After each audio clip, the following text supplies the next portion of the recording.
So I wanted to read a series of questions he asked Bernadette Mayer as part of their interview correspondence. This is from 1981. What is Catholic consciousness? Have you ever performed an act of contrition? Do you have a master plan in art? Do you have strategies in everyday life, in life in general?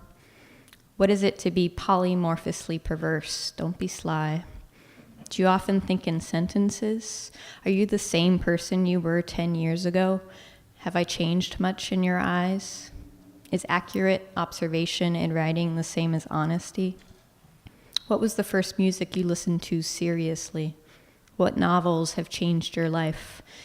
Is there something in the writing of these times you would like to get rid of? Are you vain about your looks? Do you know when you are being serious? How do you decide what to wear regardless of the weather?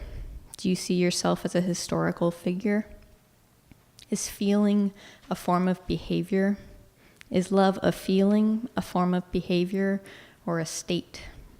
What is sin? What is the worst sin? How do you deal with savagery? Who is your favorite German poet, French poet, Chinese poet, etc.? Are you very proud?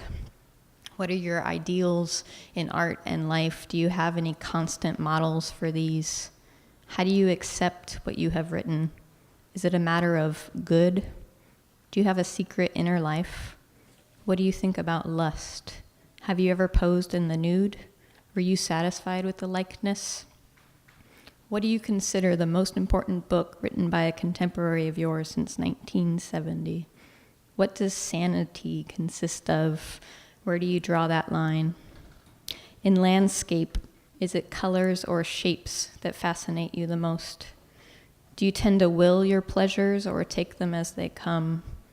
Do you usually foresee exactly which way a relationship is headed? What do you think children require most from parents? Is there a need you consciously try to fill? Do you ever think you might live in California? What is your gut reaction to California? Who is your favorite saint? Could you feel at home in a post-verbal culture? Is poetry a residue? And of what? What is your usual exclamation when you are shocked? Do you shock easily? What is the relationship between charm and belief? If you were invited to the White House as a representative of poetry, would you accept? Would you accept the Nobel Prize for Literature? Do you think of rich people as probably less virtuous? What's your idea of a good time? Pleasure and glory. Can you think of any other reasons for poetry to exist? Do you have a consistent subject matter? Do you try to avoid images in poetry? Do you believe in living honorably? What is your favorite dance step? Love, Bill.